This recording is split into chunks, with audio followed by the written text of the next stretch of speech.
मराठा आरक्षण की मांग को लेकर बीते 5 दिनों से अनशन पर बैठे मनोज जरांगे ने अपना अनशन खत्म कर दिया। अनशन खत्म करने से पहले मनोज जरांगे और सरकार के बीच बातचीत हुई। फडणवीस सरकार ने मनोज जरांगे की 7 में से 5 मांगे मान ली। फडणवीस सरकार ने इसका जीआर यानी आदेश भी जारी कर दिया। मराठाओं को अब कुणबी जाति प्रमाण पत्र आसानी से मिलेंगे, लेकिन अभी मराठा आरक्षण के लिए जरांगे को इंतजार करना पड़ेगा। सरकार और जरांगे के बीच क्या बातचीत हुई, वो कौन सी 5 मांगे हैं जिसे फडणवीस सरकार ने मान लिया है, कुणबी जाति का प्रमाण पत्र कैसे मिलेगा, मुंबई में मराठा आरक्षण को लेकर आज पूरे दिन भर क्या हुआ और कैसे यह खत्म हुआ, डिटेल इस रिपोर्ट में। शिवाजी महाराज की जय भवानी। मान्य जरांगे पाटलांचा ढोल नगाड़े बज रहे हैं। जश्न मुंबई में मनाया जा रहा है। ये सभी मनोज जरांगे के समर्थक हैं। जश्न में डूबे ये लोग मराठा आरक्षण की मांग कर रहे थे। जो पहले सरकार के खिलाफ बोल रहे थे, अब उनकी जुबान बदल गई है। जो पहले फडणवीस सरकार को कोस रहे थे, वो अब लव यू बोल रहे हैं। महाराष्ट्र सरकार का डेलीगेशन अभी मनोज जारंगे पाटिल से मिलने के लिए आया था। राधाकृष्ण विखे पाटिल के नेतृत्व में कई मंत्री और नेता यहां पहुंचे। जारंगे पाटिल की बहुत सी मांगों को मान लिया गया है। अब ऐसे में मुंबई के आजाद मैदान के बाहर आप देख सकते हैं कि किस तरह से सेलिब्रेशन चल रहा है, जश्न चल रहा है। कंधों पर मनोज जारंगे पाटिल जैसे दिखने वाले एक व्यक्ति को बिठाया गया है। सरकार का बहुत आभारी हूँ मैं। देवेंद्र फडणवीस, अजित पवार, एकनाथ शिंदे, आपका आभारी हूँ। आई लव यू देवेंद्र फडणवीस। देखिए, ये वही शख्स हैं जो आपसे 1 घंटे पहले हमारे लाइव में बोलते हुए नजर आए थे कि सरकार से बहुत ज्यादा नाराजगी। और कुछ कहना चाह रहे हो? मैं क्या बात करना चाहता हूँ सर, ये हमारा भगवान Manoj Jarange Patil, I love you. Sharad Pawar, I love you. Devendra Fadnavis, I love you. Eknath Shinde, I love you too. Maratha आरक्षण को लेकर मनोज जरांगे और सरकार के प्रतिनिधियों के बीच आजाद मैदान में बैठक हुई। फडणवीस सरकार ने मराठा आरक्षण को लेकर मनोज जरांगे की 5 मांगे मान ली हैं। मनोज जरांगे के साथ बैठ के 1 घंटे के अंदर सरकार ने नोटिफिकेशन भी जारी कर दिया। हालांकि अभी भी मराठा समाज को ओबीसी आरक्षण के लिए इंतजार करना पड़ेगा। सरकार ने गांव स्तर पर एक स्थानीय जांच समिति गठित करने का निर्णय लिया है, जो योग्य व्यक्तियों की पहचान कर उनकी रिपोर्ट सक्षम प्राधिकरण को सौंपेगी। ये कमेटी कैसे काम करेगी और क्या काम करेगी, ये भी समझ लीजिए। मराठा समुदाय को कुणबी प्रमाण पत्र देने की प्रक्रिया तय। गांव स्तर पर स्थानीय समिति करेगी जांच। जमीन ना होने पर हलफनामा और रिश्तेदारी प्रमाण पत्र भी स्वीकार। न्यायमूर्ति शिंदे समिति की सिफारिशों के अनुसार आदेश। दस्तावेज खोजने के लिए हैदराबाद और दिल्ली से 7000 से अधिक अभिलेख जुटाए गए। कमेटी से मिले रिपोर्ट के आधार पर ही सक्षम प्राधिकारी यह तय करेगा कि कुणबी जाति प्रमाण पत्र दिया जाए या नहीं। जिस समिति का गठन किया गया है उसमें ग्राम राजस्व अधिकारी, ग्राम पंचायत अधिकारी, सहायक कृषि अधिकारी। देखिए, मुझे इस बात की खुशी है कि आज यह अनशन यहाँ समाप्त हुआ है और विशेष रूप से मैं बधाई देना चाहता हूँ हमारी कैबिनेट सब कमेटी को, जिन्होंने इसके ऊपर बहुत अच्छा कार्य किया, और मेरे दोनों साथी उप मुख्यमंत्री एकनाथ शिंदे जी और उप मुख्यमंत्री अजित पवार जी, इनको भी मैं धन्यवाद देना चाहूँगा कि उन्होंने भी इसमें पूरी मदद हमको की है और हम लोगों ने इसमें से मार्ग निकाला है। जो उनकी सबसे अहम मांग थी कि हैदराबाद गैजेटियर को लागू करना चाहिए, उस मामले में हमारा कोई दूसरा मत नहीं था। मराठा आरक्षण को लेकर मुंबई में आज पूरे दिन गहमा गहमी रहे। सड़क पर पुलिस के साथ रैपिड एक्शन फोर्स को भी मोर्चा संभालना पड़ा। सड़क पर कब्जा कर बैठे आंदोलनकारियों पर एक्शन भी हुआ। लड़ेंगे जीतेंगे, लड़ेंगे जीतेंगे, हम तुम्हारे साथ हैं, हम तुम्हारे साथ हैं। मराठा आरक्षण की मांग को लेकर मनोज जरांगे पाटिल आजाद मैदान में भूख हड़ताल पर बैठे हैं और जरांगे के समर्थक मुंबई को ठप करके बैठे थे।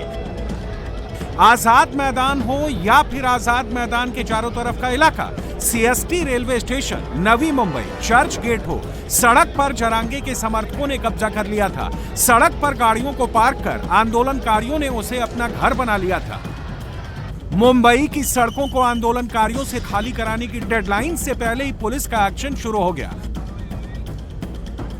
यह आजाद मैदान के पीछे का इलाका है, जहां आंदोलनकारी सड़क के दोनों तरफ अपनी गाड़ियों को पार्क कर अपना घर बना लिए थे।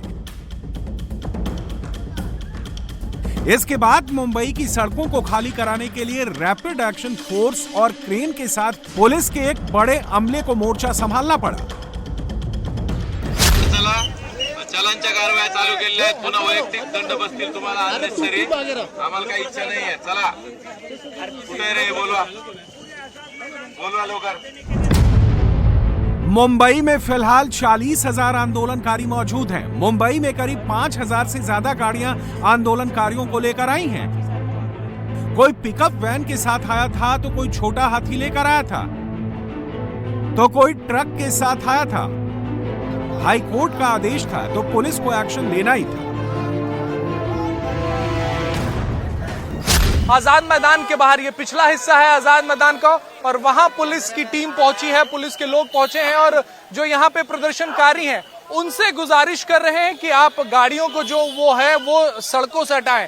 और प्रदर्शनकारियों के जो कुछ नेता हैं वो भी आके लोगों से गुजारिश कर रहे हैं कि यहाँ से गाड़ियों को हटाएं। आजाद मैदान के बाहर जो चारों तरफ है वो घूम घूम कर लोगों से अपील कर रही है, जो गाड़ियां लगी हुई हैं सड़क पर उसे हटाने की बात कर रही है। कई लोग मान भी रहे हैं, गाड़ियों को हटाया जा रहा है।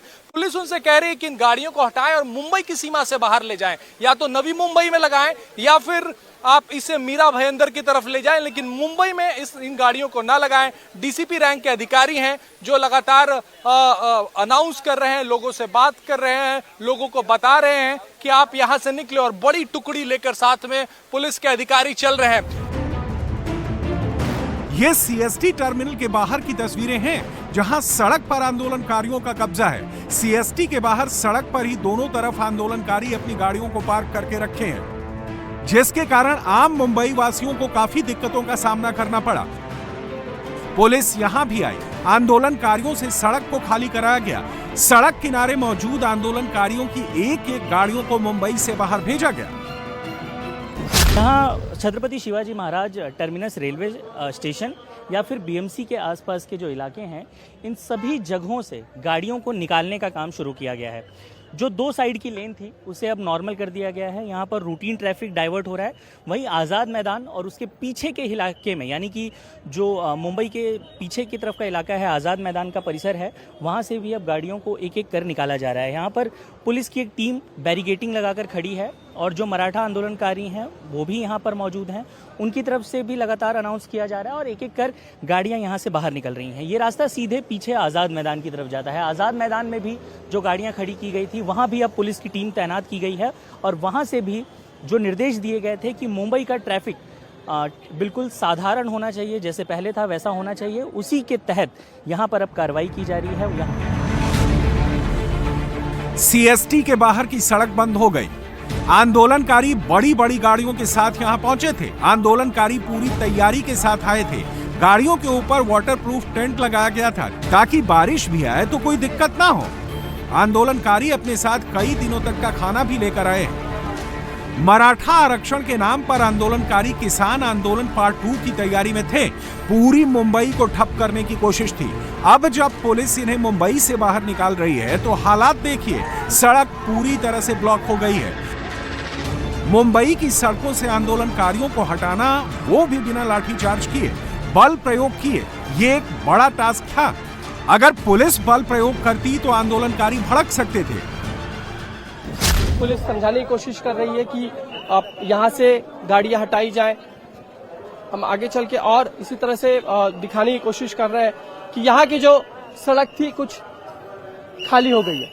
पुलिस लगातार जो आंदोलक आए हुए हैं, जिनकी गाड़ियां हैं, उन्हें समझाने की कोशिश कर रही है। कोर्ट के आदेश है, उसके मुताबिक सड़क जो है वो खाली करनी होगी, यानी कि पार्किंग जो कर रखी है वो पार्किंग हुई गाड़ियां हटाने की जरूरत है।